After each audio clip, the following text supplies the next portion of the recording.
actuel média jabrani filɛ bagaw Mali kɔnɔ Mali kɔkan minnu bɛ kan filɛ sisan ni minnu bɛ tila ka segin kan filɛ an b'a fɔ aw bɛɛ ko aw bisimila actuel média baroda kɛnɛ kan ni y'aw ka baroda kɛnɛ sigilen an ka bi baroda thème tɛ dɔwɛrɛ kan an ka bi baroda thème bɛ trahison de kan ni bamananw ko ma ko janfa ka ɲi wa janfa ma ɲi wa janfa bɛ sɔrɔ cogo di janfa kan ka kɛ an mɔgɔ ɲɔgɔn na sira jumɛn fɛ ayiwa an bɛna kuma o bɛɛ de kan donc a bakurubaya la an bɛna kuma janfa de kan ka an ka tataw ta janfa kɔnɔna la donc an b'a fɔ ko pour que aw bɛ se ka émission in sɔrɔ aw b'aw sɔgɔlen to an ka page Facebook la an ka YouTube ani an ka site internet n'o www.actuelmedia.net wa jɛmukan in bɛ di aw ma chaque jeudi à partir de 13h donc mɔgɔ fila welelen b'an bolo yan nɔ i n'a fɔ kɔrɔlen ko olu mɔgɔ fila bɛɛ bɛ actuel media la yan nɔ donc an b'a daminɛ an ka mɔgɔ fɔlɔ la n'o ye Abdoulaye Mayiga ye a bɛ actuel media la yan nɔ Abdoulaye Mayiga Petit Mayiga ne yɛrɛ denkɛ kɔrɔbalen i ni fama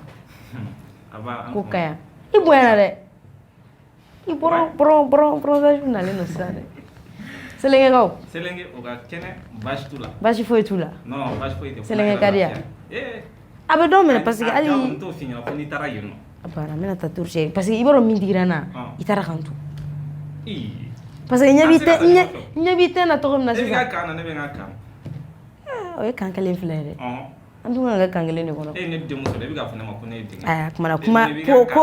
ko kuma ye basi fara donc a ka ɲi ten an ka tɛmɛ o yɔrɔ kan Petit Mayiga i ka folikan ye jumɛn ye ka lase an filɛ dɔgɔkɔw ma bon n bɛ bɛɛ lajɛlen fo fɛn fɛn bɛ ka i ka émission suit nin waati in na olu min tɛ ɲinɛ o tɛ sɛgɛn waati bɛɛ olu de sɛgɛnlen bɛ actuel media la donc an b'u fɔ halisa u ka kulomajɔ la n'u ka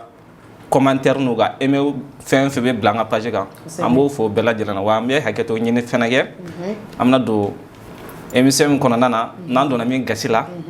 a ma dabɔ o kama kosɛbɛ d'accord merci beaucoup Petit Mayiga baabu faamuyara donc an bɛ se an ka mɔgɔ fila ma n'o ye ne yɛrɛ ka bamananmuso ye ani yan kun famana dɔɔni mais basi t'a la ne yɛrɛ ka bamananmuso cɛ ye ko kaya buto ni fɛnw tiɲɛ yɛrɛ la Selenge jara sisan nimisalen don mun na ma taa a kun kan ka taa sɔrɔ o ka se k'aw bɛɛ yɛlɛma tan tɔ tiɲɛ na n'aw kun ye un mois kɛ a kuma kun tɛ kɛ e k'i dabɔ ne ka kuma la sa parce que ni ne ye danga san dɔrɔn a b'i minɛ a ka ɲi donc Siraki Aminata Igirɛ Kulibali ko ka ɲi i ka folikan ye basi foyi tɛ yen i ka folikan ye jumɛn ye ka lase an filɛbagaw ma foli ne ta n'o y'an filɛbaga cɛ n'a muso denmisɛnnin maakɔrɔba ye foli belebeleba yɛrɛ kɛrɛnkɛrɛnlen don k'o tɛŋun labɛn Bukutu. Ok, merci beaucoup Aminata Y. Donc i n'a fɔ n y'a fɔ n ka kuma daminɛ na cogo min na an bɛna kuma bi trahison de kan ni bamananw ko ma ko janfa donc an bɛna don an ka babu kɔnɔna la wa hakilila jiginna kunun kun ye Saint Valentin ye n'o ye fête des amoureux ye donc an b'a fɔ bɛɛ ye ko joyeux Saint Valentin donc an ma cadeau sɔrɔ parce que cadeau ma di ne ma Petit Mayiga ne ma cadeau sɔrɔ dɛ ne tɛna cadeau kɔni d'i ma sa Sirayi ne ma cadeau sɔrɔ dɛ ne kɔni tɛna cadeau d'i ma yɔrɔ hali Simbo tɛna cadeau d'i ma tant que ne bi yan ni sisan n'i da don o côté la dɔrɔn i b'a bɛɛ de jɛ mɔgɔ t'i da don ne ni Simbo cɛ dɛ e ni Simbo ou ne ni Simbo ne ni Simbo i ni Simbo ye fɛnɛ ka cas ye cas yɛrɛ de an b'o ye ayiwa basi tɛ donc an bɛna don an ka bakurubaw kɔnɔna la Petit Mayiga n bɛ gɛrɛ i la ka question fɔlɔ tɛngu e la komi e bɛ kiniyan fan fɛ i n'a fɔ i y'a faamu n ka kuma daminɛ la an bɛna kuma bi trahison de kan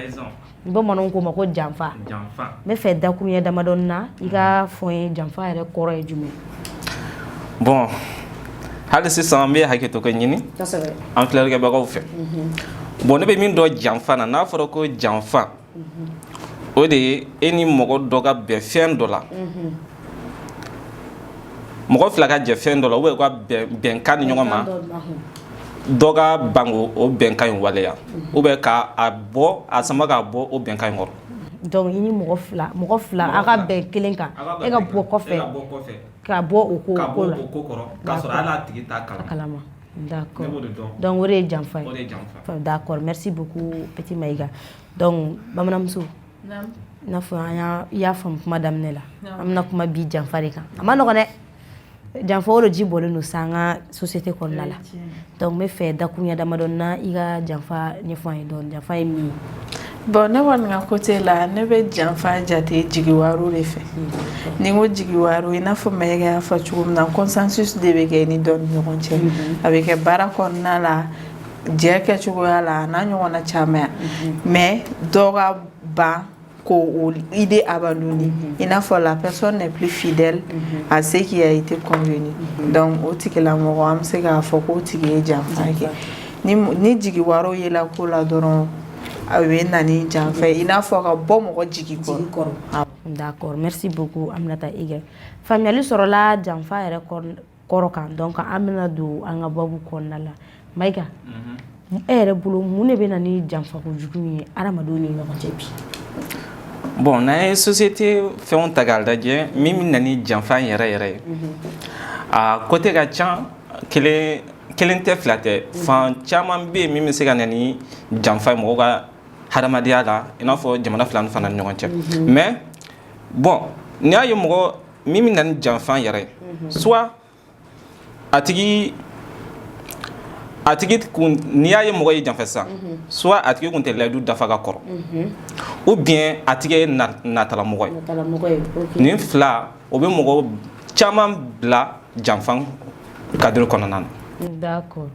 Famille sur lola. Aminata Igre mais c'est une question que poser kuna parce que petit Maïga ya akil nata fo koroboro ya siraka. Donc ni fe fe ki ta fo bana ya siraka. O be nyala yoro. Voilà parce que ale ata fo koroboro yoro la. E bi ni ta fo bana ya siraka. Donc ere bulu mune be sisan bi mo gon la janfa ko jugula. I n'a fɔ y'a fɔ cogo min na janfa suguya ka ca mɔgɔ min bɛ se ka mɔgɔ bila ko min bɛ se ka mɔgɔ bila janfa la o fana facteurs ka ca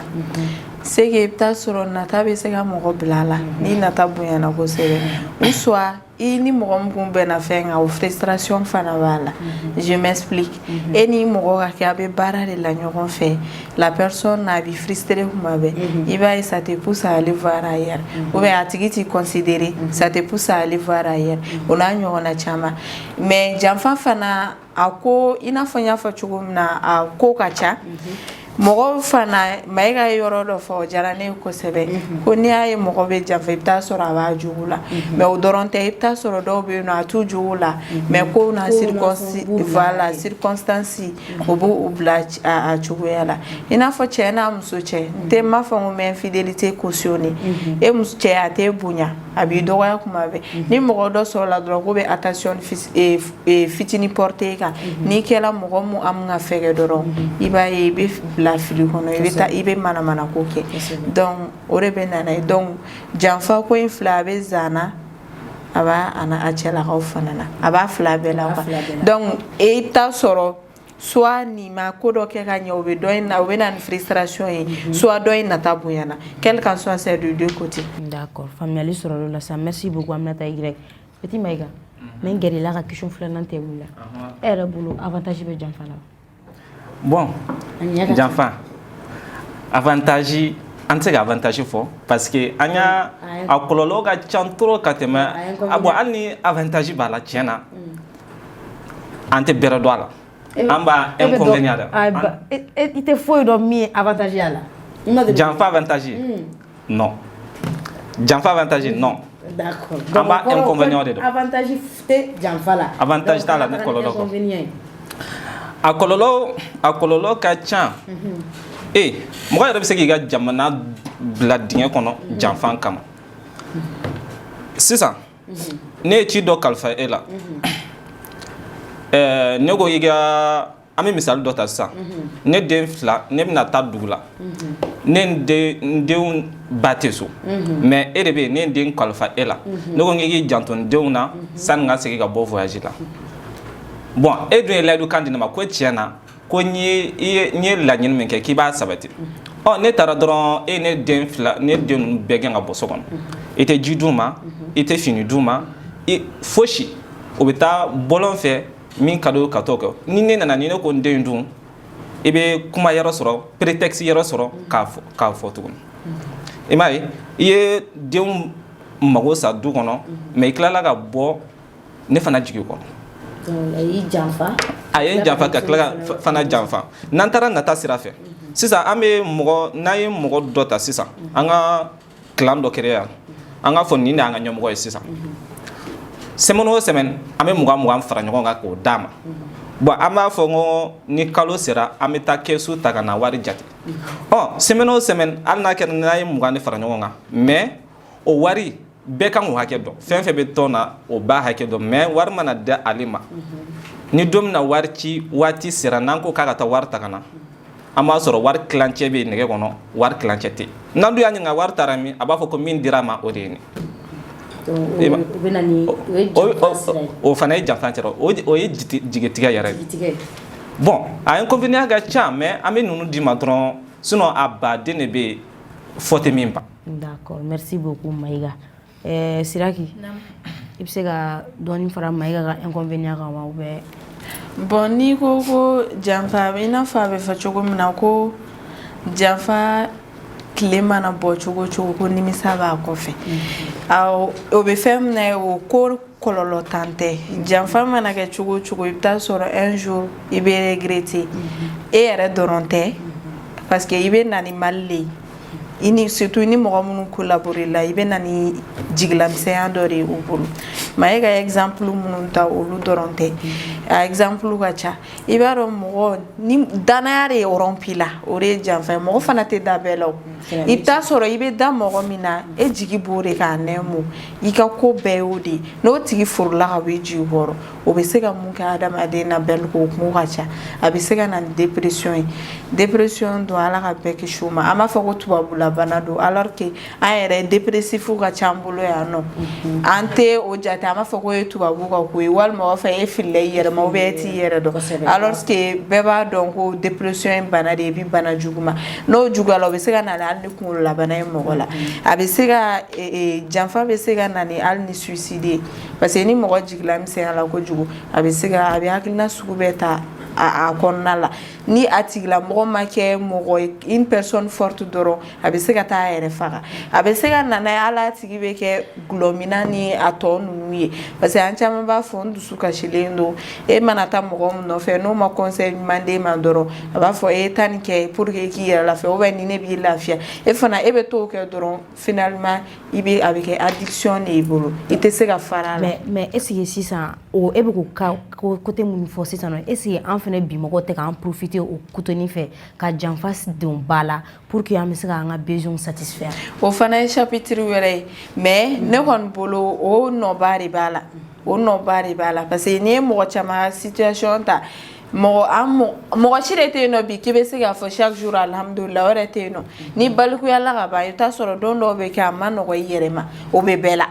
o tɛ waritigi ko ye o tɛ fantako ye o bɛ bɛɛ la ten cogoya la donc o wagati la n'i ma mɔgɔ sɔrɔ mɔgɔ min b'i la conseiller ka ɲɛ ou bien ne fana ye fɛn dɔ ye dɔrɔn k'a fɔ ko nin bɛ se ka ne lafiya dɔrɔn i b'a fɔ parce que wagati i ɲɛ tɛ ko la o fɛn fɛn bɛ se k'i lafiya o wagati i b'a fɔ k'i b'o ko de kɛ donc ne e ma kɛ hakilima ye dɔrɔn ou bien n'i ma conseiller baga sɔrɔ dɔrɔn i bɛ na ni ko cɛjugu donni ye i yɛrɛ la ten tɔ donc a bɛ na ni kɔlɔlɔba ye janfa bɛ kɛ sababu ye dɔw yɛrɛ u bolola nafolo ni fɛnw bɛ ban olu de engendré min na ni kunkolowuliw ye ani dépression n'a tɔw a ko ka ca parce que muso min fana bɛ yen nɔ i dalen don i cɛ la diɲɛlatigɛ fɛn bɛɛ la o cɛ ka taa ka taa e dɔgɔmuso kanu ou bien ka taa e teri kanu i b'a dɔn a bɛ na ni tigɛna ni ɲɔgɔn cɛ ni hali n'o furu ma sa o furu tɛ se ka kɛ i n'a fɔ kɔrɔlen donc fɛn bɛ rompi quoi lien bɛ rompi o ye diyagoya de ye o yɛrɛ kɔni ça c'est o ye diyagoya ye mɔgɔ si tɛ se k'o bali hali ni ko i b'i forcer i tɛ se ka ɲini parce que ko min kɛra la a digira i dannabaga de ye nin kɛ i la et puis i dannabaga fila olu de sɔnna ka i filɛ tantɔ wo ni fɛ a ma nɔgɔ i ma a tigi ka confiance sɔrɔ tuguni non c'est pas facile i tɛ se k'a sɔrɔ yɛrɛ parce que tout le temps i bɛ taa sɔrɔ a b'a méfier i la tout le temps a b'a méfier i la donc o de fana kɛlen bɛ problème ba ye bi an ka furu kɔnɔna la i bɛ taa sɔrɔ a bɛ ɲɔgɔn kan bɛɛ kɛlen bɛ pati kolomafɛjɛ de an bɛ ɲɔgɔn fɛ mais a man di i bɛ taa sɔrɔ a bɛ si ka wuli ɲɔgɔn kan mais muso dɔw yɛrɛ bɛ yen nɔ u b'a kanu ka t'u ka kɔnɔna kuma fɔ diɲɛ mɔgɔ bɛɛ f'u da ɲɔgɔn e b'o faamuya cogo jumɛn parce que a b'a fɔ n'i ye n ka kuma fɔ karisa a bɛ bɔ ka taa fɔ gɛrɛ na dɛ ou bien n'i ye n ka kuma fɔ karisa a bɛ taga f'u ka so dɛ parce que a nana danaya dɔ de tun bɛ yen nɔ o de rompi la donc n'o kɛra dɔrɔn a bɛ na ni kɔlɔlɔba de ye furu kɔnɔna la hali complicité min tun bɛ yen nɔ o tɛ sɔrɔ tuguni foyi foyi e tɛ se k'i ka kuma f'i muso ye muso tɛ se k'a ka kuma f'i ye furu dabɔla jumɛn kama. a ma dabɔ tiɲɛ na a b'a dabila o la Mayiga n'a kɛra ten dɔrɔn a b'a dabila janfa kɔni mana ye fɛn fɛn la o fɛn ka to yen o de ka fisa n'a yera fɛn o fɛn na janfa mana ye fɛn fɛn la o fɛn ka to o de ka fisa donc Bayiga sisan e yɛrɛ bolo sisan nɔ janfa in ye Ala ka kɛ de wa ou bien mɔgɔ yɛrɛ ka fɛn la non janfa tɛ Ala ka kɛ janfa an yɛrɛ de ka kɛ bɛɛ ka fonction de dira ma mais n'i ka bɛɛ ka baara de dira ma n'i ka baara bila ou bien i banga k'a tɔgɔ la dɔrɔn o tɛ mɔgɔ si nɔ o ye e yɛrɛ de nɔ ye donc Ala ka kɛ tɛ an yɛrɛ ka kɛ don mais minnu b'u profiter janfa fɛnɛ fɛ ka richesse sɔrɔ est ce que an bɛ se k'o jate ka taa janfa fɛ par exemple fantan fɛn t'a bolo e ye faama ye ne ye n profiter e la i y'an ko dɔ sigi sen kan n y'i janfa ne ye richesse sɔrɔ n sera n ka du balo kɔrɔ mais est ce que an bɛ se k'o jate ka taga fo janfa kojugu ye est ce que o tɛ juste n ye décalé dɔɔni kɛ dɔrɔn pour que n bɛ se ka hɛrɛ sɔrɔ wa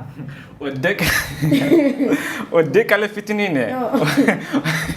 e m'i ka nafolo sɔrɔ décalé fitinin de kɔnɔ parce que e b'a dɔn ni e m'o kɛ n'i y'i tilen ka kuma fɔ ne ɲɛna ne tɛna sɔn k'a kɛ i ta ye ou bien e b'a dɔn i bɛ ka min fɔ ɲɛna a tɛ se ka kɛ donc e bɛ décalé fitinin kɛ ka wari bɔ ne kunna ka t'i yɛrɛ enrichir o la bon o ye janfa nin ayi o tɛ janfa o e yɛrɛ ye kuma fɔ e b'i ban mun na ne b'a dɔn a bɛ ko a tɛ ne kun bon munna e m'i tilen ka tiɲɛ fɔ fo e y'a to an ye ko sigi sen kan ka sɔrɔ ka bɔ ne kɔrɔ ka taa sira munumunu ka sɔrɔ ka wari bɔ ne kunna k'o k'i yɛrɛ ta ye bon hali ni ne ko ne bɛ t'i datugu ne bɛ se k'i datugu parce que preuve bɛ ne bolo parce que n'a tigi bɔra kalama hali n'a sɔrɔ a dalen don i la parce que a bɛ na ni mɔgɔ tigɛ de ye ɲɔgɔn na tuguni parce que hali an ka ni ne ko sisan petit na sini na n bɛ 200 d'i ma sini e ka na ne k'a fɔ taa sinikɛnɛ i ka na sinikɛnɛ e nana ne ko sinikɛnɛ kɔta taa i ka na n bɛ 200 d'i ma mais don o don e bɛ ka taga ne tɛ k'a di mais a laban cɛ in yɛrɛ fa a dɔw bɛ i b'a fɔ i tɛ taa wa a bɛ maloya bila mɔgɔ la fana wa janfa bɛ na tigɛ n'a ye mɔgɔ tɛ tigɛ n'a min dɔn o ye tiɲɛ d'accord Siraki est ce que an bɛ se ka cause dɔ citer janfa kan an ye cause fɔ ka ban an ko nata ni ani a tigi frustré la n ko olu bɛɛ bɛ na ni janfa kɛcogoya ye mais a ka dɔn k'a fɔ ko janfa mana kɛ cogo o cogo a kɔlɔlɔ tan tɛ en même temps ni janfa kɛla cogo o cogo malo de b'a kɔfɛ hali n'a ye san 100 kɛ malo de bɛ na toujours parce que o ye Ala ka kɛ yɛrɛ de ye quoi mɔgɔ tɛ se k'i enrichir mɔgɔ dɔ kɔ kan walima cɛ ni muso ni ɲɔgɔn cɛ i tɛ se k'a fɔ k'e bɛ i ka bonheur ɲini dɔ ka dusukasi kan Ala yɛrɛ tɛ sɔn o ma donc hali n'o bonheur kɔni i y'o kɛ de hali ka se san 30 ma un jour i fana bɛ jɔn Ala fɔ est ce que mɔgɔ bɛ se ka janfa don ni bɛɛ cɛ parce que Ala tɛ se ka bon o bɛ dépend mɔgɔninfinw de la parce que dɔw bɛ yen nɔ Ala ni wariko nata kama olu bɛ diɲɛlatigɛ mɔgɔ bɛ janfa mɔgɔ sera k'i ba kelen fa kelen yɔrɔ janfa yɔrɔ min na c'est que o bɛ se ka bɛɛ janfa donc olu mɔgɔw bɛ yen nɔ bɛɛ n'i ka lamɔ kɛcogoya dɔn mais dɔw fana bɛ yen nɔ olu fana ye homme de parole ye an kana ɲinɛ o kɔ olu bɛ yen nɔ quel qu'en soit u tɛ se ka janfa kɛ et puis an bɛ ɲinɛ ko dɔ de fana kɔ on a tendance à voir mɔgɔ minnu bɛ janfa kɛ k'olu dɔrɔn de ye mauvaise oeil la il faut se demander la question mun de bɛ karisa bila nin na pour n ye mun de kɛ moi en tant que tel mun de y'a to karisa ye nin kɛ na il faut toujours an k'an yɛrɛ fana remettre en cause parce que an bɛ ɲinɛ o caman i n'a fɔ n y'a fɔ cogo min na frustration ka jugu kosɛbɛ mɔgɔninfin yɛrɛ ma e k'a ye i bɛ ka effort dɔ furu ni mɔgɔ dɔ ye a tigi tɛ k'a dɔn ye a tigi tɛ ka sira e la finalement a bɛ na ni frustration ye donc n'o frustration nana o bɛ se ka diɲɛlatigɛ ko bɛɛ jigin adamaden kun na mɔgɔ yɛrɛ hali ka sɔrɔ i ma furu jango i furu la a ka di bɛɛ ye i cɛ ka tulonkɛ k'i fɛ i cɛ ka baro k'i fɛ mais ne ɲɛ b'a la i cɛ ni bɛɛ ka di kɛnɛmana la mais n'a nana so kɔnɔna la a b'a ɲɛ kun bɛ kɔnɔ a bɛ tasuma sigi e tɛgɛ kɔnɔ mais kɛnɛmana na bɛɛ ko karisa ka ɲi nɔ e hakili la ne ye mɔgɔ sɔrɔ hali n'o kɛra cɛ terikɛ ye k'o bɛ to ka na don o don o bɛ to ka na baro k'e fɛ de fait que pour que i ka bɔ cɛ in ka kuma caman yɛrɛ kama i b'a ye kuma bɛɛ i bɛ to k'o tigilamɔgɔ wele karisa na baro la karisa na baro la donc a bɛ fɔ cogo min na gɛrɛna sɔgɔna de bɛ na ni muruna gɛrɛ ɲɔgɔnna de bɛ na ni muruna sɔgɔli donc o bɛ ko min na mɔgɔ t'o laban cogo dɔn quoi o de b'a to an balimakɛw ma a mana kɛ cogo o cogo i mana kɛ même si tu es l'homme le plus occupé du monde entre guillemets temps dɔ ɲini k'a consacrer i ka denbaya la parce que la famille passe avant tout. Et c'est vrai, il y a baram qui est bien ni oludi, il y a fait que c'est pour eux, mais à mana que chugo chugo, moi me sorti fadi. Ne bo refok ma be moi me sorti fadi. So ni ga juguya ma kana kolo kala ka kola wera black na akuma kacha. C'est pourquoi avec foi et une femme qui se sent heureuse ne peut jamais trahir. Parce que Janfa, trahison, bébé dame n'aurait là. Et il va mourir au bébé, il va mourir. Ni ma ken et moi n'atalambay. Comme au loufana bien entre guillemets, avec ma généralité les gars. Ni moi nous fana passer là à côté. Au loufana nous va la moitié de il n'a pas fait choukoumna. Parce que d'où bien au lou n'atate fa, il veut toujours avoir plus. Au moro fana bien. Mais morom quoi ni na ta dans la société quelqu'un qui se sent à l'aise a tigi ta foka be ta bien fait fo ni o le bato même en communication on nous dit ni que le chef d'entreprise dit ja chuka bele qui va travailler ou la condition na il ku bla à l'aise il ga to au moins ou chloro la kuma ufunya na mumbe hakili sigini dususuma duma ibita soro atigila mogo ya alna ko kabeta yoro were akili yara ba soso mete yewo yebe pere na mogo kuna ebe mogo frustré ite kuma nyima fanya na alna opportunité were soro abeta ga te sigi tuunyo abe mogo pousser ga ta yoro were ri donc aux gens fa be comme involontaire voilà donc abena fi pousser la ka blola parce que ite condition na ni te condition fait ni manka di be mogo ya akili be sigi yoro na be donc al na soro be jama be soro yoro were yoro doina mais yakli be sig yoro na bonyani karama be de ka yoro na ibeta o yoro de donc o fana ka fo chef d'entreprise o ku akli to o yoro d'accord maiga do be bolo gada ka do fara sire cause nun kan tuguni al na kala yoro ta galaje e metre e bina kala e bina ta école sola o domina ngi bi kan di directement ki bi ga école don kala ngani mo na ya jatimne école don e rabi fo ki bi matière mi dispenser et tu sola ne dun tara fo ki bi ta ke classe kono ni école don ma mi famu question se ga poser kuna mais o ma fem famu o se ga ta ni fo directeur fana awi ga to godi ieu fla bere jafa ye directeur jafa ye école don jafa no tara kuma fendo a fo ku banga kalan kasoro maîtrise de nord wa o fana mana boy ni masa do bi fato o be yatime don to uko madola iba soro bate o be iba soro babe mais iba soro fa mana basisa iba soro dogon do be abe sokono abe nafolo di dogon ma ko na le fatura wala kan andunga avenir glani nafolo mais fa mana fato dron o yu bolo kongole ga bo warla donu no woni o ta do warbe o ta do warti parce que yatime dingon ati fendon ka fo ka ba se ga na fulo jiri e dun wa dun karfara e la koni ne sara sisa e ga i joni ne denu nga baloyi anu ga dépensio mais abiga to wadi denu no ulu te fendon mais e yara bado en ala te ki tati wari mais e de eni ga dembe ya de bigi jawarina nunu olu ta al kuma do la dumuni o ta soro ka soro ga na folo be ibiga dun idum ka fo ki diu ne do tun et sira ki ka kuma do la koko mogo be se ka janfa ke involontairement ima daba kamera fo mogo yi pousser mais ne sigi ka nga folo mogo ka kuma jatemino ba fo ko saya ka fusani malu ya ndute dore o janfa di mais ni awo dasa ko comparer era be se ka comparaison men tiro kono sa donc olu ka janfa o kun saya de bon ba sira ki ko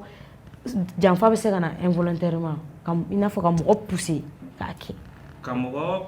pousser ka janfa ke ka do janfa la parce que amandi yere ninku ka wai o ka bi ke mais o ka mancha donc anga bi janfa ni kunu janfa te kele o te kele parce que anga watu te kele anga mogorba nunu miria taga anyashi mi mauluga miria ni anga 600 miria o te kele bon 600 yere janfan club be na 100% ta a 60% be natala kodi wari mine so fini abana be matériel bon abe matériel sinon nunu folo mogo nunu olu kɔni u bɛ kumakan di hali n'a y'a ta ka na wari min bɛ sisan na est ce que a kun b'olu ka waati yan mais olu kun tɛ wuli ka bɔ o kumakan kan abada u kɔni mana layidu d'i ma o ye u b'a hali n'u ma se ka o layidu in dafa o yɔrɔ de u b'a sɔrɔ ko saya ka fisa ni malo ye parce que ne ye kumakan di ma ko tiɲɛna ne bɛ se k'i ka nin baara in kɛ mais ne nana dɛsɛ o yɔrɔ n'u nana dɛsɛ dɔrɔn o de la dɔw yɛrɛ u b'u yɛrɛ faga o la an ka masa dɔw bɛ yen surtout Sikaso mara la e m'a ye dɔ an ka masakɛ dɔ y'i yɛrɛ faga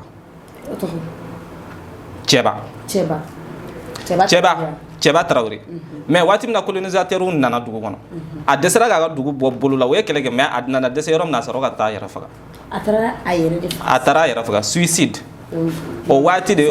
saya ka fisa ni malo ye mais sisan jɔn bɛ taa i yɛrɛ faga ko saya ka fisa ni malo ye a kuma yɛrɛ tɛ fɔ a kuma est-ce que o kuma fɔli ma dabila est-ce que o kuma fɔli ma dabila en tout cas n tɛ e yɛrɛ ye ne janfa o c'est vrai que a ne janfa dɛ an bɛnna de ko ne den y'a ye a nan'i sigi plateau kan k'ale den ye ne donc i ye n janfa dɛ saya dun ka fisa ni malo ye saya ka fisa ni malo ye dɛ n'an bɔra yan i tɛ taa ko ɲɛ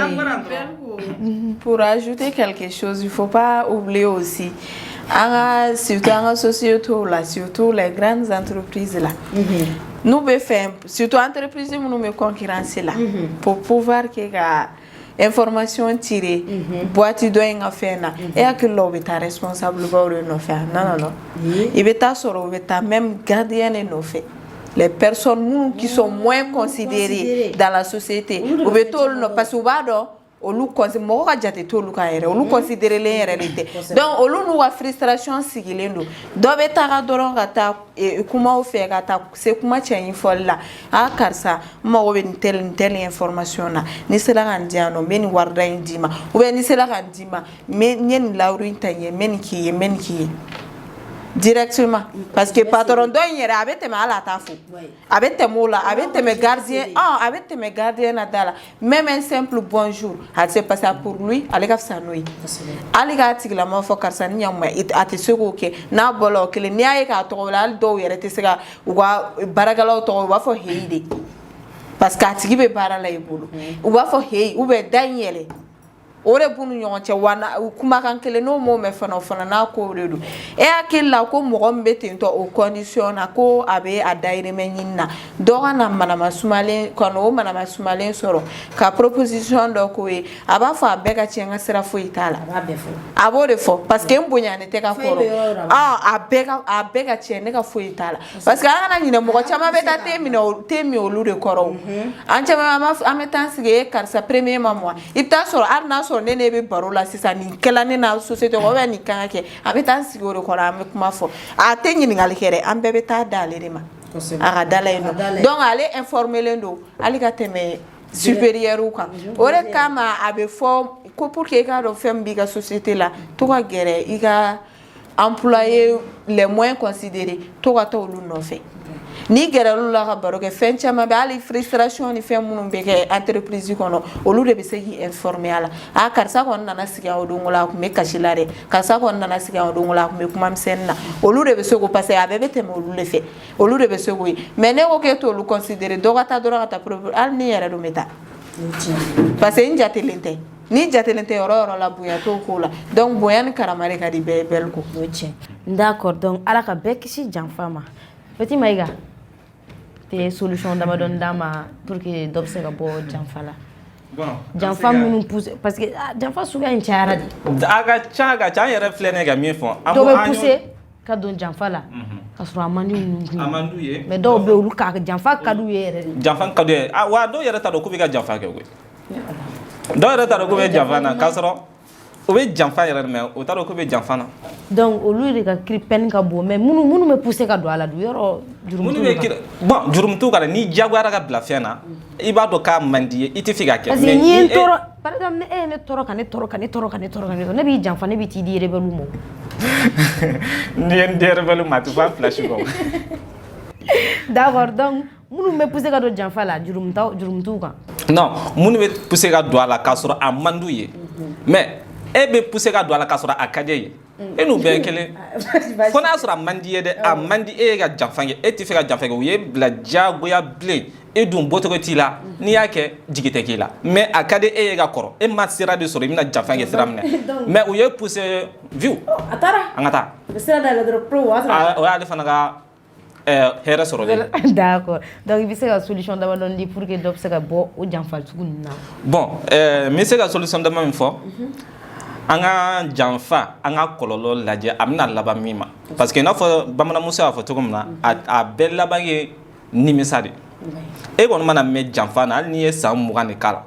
don dɔ la n'i mana t'i sigi ka nin bɛɛ miiri miiri mɔgɔ minnu ka nafolo tiɲɛna e kama e ye mɔgɔ minnu ka so ben e ye mɔgɔ minnu ka jamana don ji la e mana t'i miiri o bɛɛ la i bɛ tila ka nimisa wa n'i ko k'i bɛ taa yafa deli fana a dɔw yɛrɛ o ti yafi ma yɛrɛ n'a minnu bɔra a kalama mais minnu ma bɔ a kalama o fana o fana k'a sɔrɔ a ma yafa parce que e t'a dɔn a ye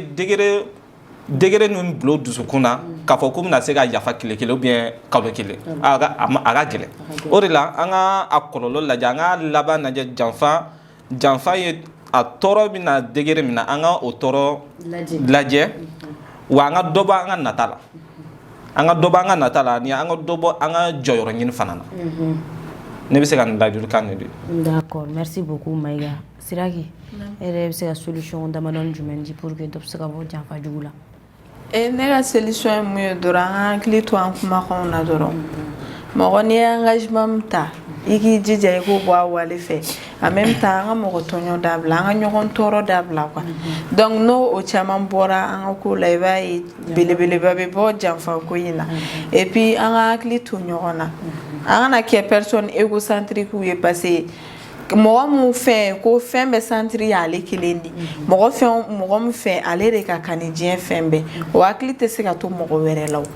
o hakili hali n'a sɔrɔ a bɛ ka kojugu de kɛ dɔ in na a hakili tɛ se k'o ye donc mɔgɔ i mana ko fɛn fɛn kɛ n'i sera so i k'i miiri quoi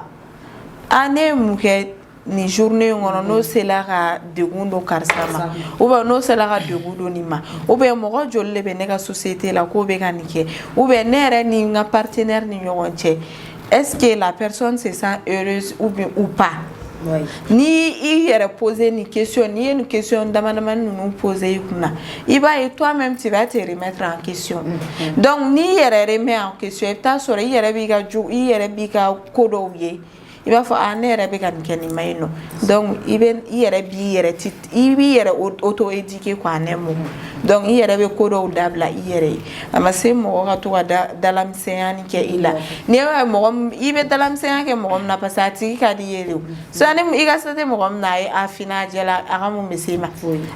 donc an ka hakili to o yɔrɔ ninnu bɛɛ la mɔgɔ min kɔni y'o ye a ka kuma ka ca i da la c'est que la personne te considère donc i kana a ka ko bɛɛ ta k'a fɔ ko karisa ka kuma ka ca a ɲini i k'a ka kuma kɔrɔ dɔn donc n'i y'o dɔn ko caman bɛ yen nɔ bɛ b'o la. d'accord faamuyali sɔrɔ la i b'i ka folikan tugu la komi jɛɲɔgɔnw ka se a kuncɛ yɔrɔ ma. nin yɔrɔ la n bɛ foli ni tanuni kɛ an filɛlibaga cɛ n'a muso ye minnu y'u ka baaraw bila ka sigi k'an ka denmisɛnninkanw lamɛn sɔgɔmada in na an b'a f'u ɲɛna ko halisa u k'u sɔgɔlen to Actuel Media la an yɛrɛ ye denmisɛnnin ye n'a fili donna kuma taabolo la an ka laɲini tɛ an bɛ yafa deli u fɛ halisa parce que ko minnu tɛ san sɔrɔ ni juru tɛ donc an fana mana kɛ cogo o cogo an y'olu de. d'accord merci beaucoup Aminata Y Kulibali Petit Mayiga solution direct i t'i ka folikan lase an filɛlibagaw ma. bon sani ka folikan laban di n bɛ hakili jigin kɛ tuguni ka dɔɔni fara Sirakɛ ka kuma kan an b'a mɛn dɔnnibaw b'a fɔ ko fɛn saba bɛ yen o mana ɲɔgɔn sɔrɔ mɔgɔ kelen na o tigilamɔgɔ ye nafigi de a fɔlɔ n'a ye layidu ta a tɛ layidu dafa n'a bɛ kuma a bɛ nkalon tigɛ wa ale y'o ye ale de bɛ ka mɔgɔw janfa nin saba mana a naaninan bɛ yɛlɛma ko ninnu mana ɲɔgɔn sɔrɔ mɔgɔ kelen o mɔgɔ kelen na k'e bɛ jate ko nafigi de donc an ka hakili to ninnu na kosɛbɛ donc n bɛ an filɛlikɛbaga bɛɛ lajɛlen fo fɛn fɛn bɛ ka an suit donc n'an donna min gasi la o tigi ka lamɔgɔ ka yafa an ma dabali o kama donc hali bi ka foli belebeleba di yɛrɛ ma an nana i ka plateau ka bi ka nin sinon selenge kɔni selenge de ka wusa. ne y'i ka selenge to in t'i bolo sa parce que ne bɛ taa selenge ne bɛ taa États-Unis États-Unis sira ki ma message choma en tato en avion ama message ya ñoo passeport yo anga passeport anga visa e mu be ya nya be de mais ne ko ne tna ta sele ne ta États-Unis donc ni ga selenge ay donc anya inega États-Unis to ñogon bolo en fana nanga seleme ñogon bolo. D'accord, merci beaucoup Abdoulaye Maïga. Donc a filɛli kɛ bagaw an b'a fɔ ko nin y'an seli ye an ka jɛmukan kuncɛyɔrɔ ma n'o ye baroda ye an ka bi baroda thème tun tɛ dɔwɛrɛ kan an ka bi baroda thème tun bɛ trahison de kan ni bamananw k'o ma ko janfa vraiment kuma minnu fɔra sisan plateau sanfɛ ne b'a fɔ n ko janfa man ɲi janfa bɛ na ni kojugu caman ye janfa bɛ na ni danabaliya ye donc an b'a ɲini an filɛlikɛbagaw fɛ ani minnu bɛ tila ka segin k'an filɛ ko a kana janfa kɛ aw taabolo ye bon minnu fana bɛ pousser ka don janfa la ni a b'a dɔn k'a bɛna don janfa la a y'aw sigi a ka kuma ni mɔgɔw ye au fur et à mesure n'a bɛ kuma ni mɔgɔw ye hakilinaw bɛ falen falen donc o b'a to a tɛ don janfa la bon an ka directeur minnu fana bɛ yen nɔ ko u fana bɛ abus de pouvoir kɛ ka mɔgɔw pousser ka don janfa la an b'a ɲini aw fɛ aw fana ka dɔ bɔ o la donc pour que an bɛɛ bɛ se ka kɛ kelen ye cogo min na an bɛɛ bɛ don da kelen fɛ an bɛɛ bɛ bɔ da kelen fɛ mɔgɔ fila tun bɛ n bolo bi plateau sanfɛ fɔlɔ o tun ye Abdoulaye Maïga ye a bɛ Actuel Media la yan nɔ filanan tun ye ne yɛrɛ ka bamananmuso ye n'o ye Aminata Y Kulibali a fana bɛ Actuel Media la yan nɔ donc mɔgɔ kelen tun bɛ technique la bi n'o ye Dawuda ye o ye n yɛrɛ denkɛ ye Actuel Media bɛɛ ye ne denkɛ a jara Actuel Media ka di dɛ a bɛɛ ye ne den de a bɛɛ ye n den petit Dawuda fana tun bɛ technique la bi an ka foli bɛ a ye kosɛbɛ kosɛbɛ Dawuda ka baw ma ye Dawuda mana ta kung fu a préparer ka kung fu finu donna de kama nya fam ko kung fu le fata fla ko kung fu merci donc petit Dawuda an ka foli bi ye donc an b'a fɔ ko aw kan bɛɛ jeudi wɛrɛ wa salam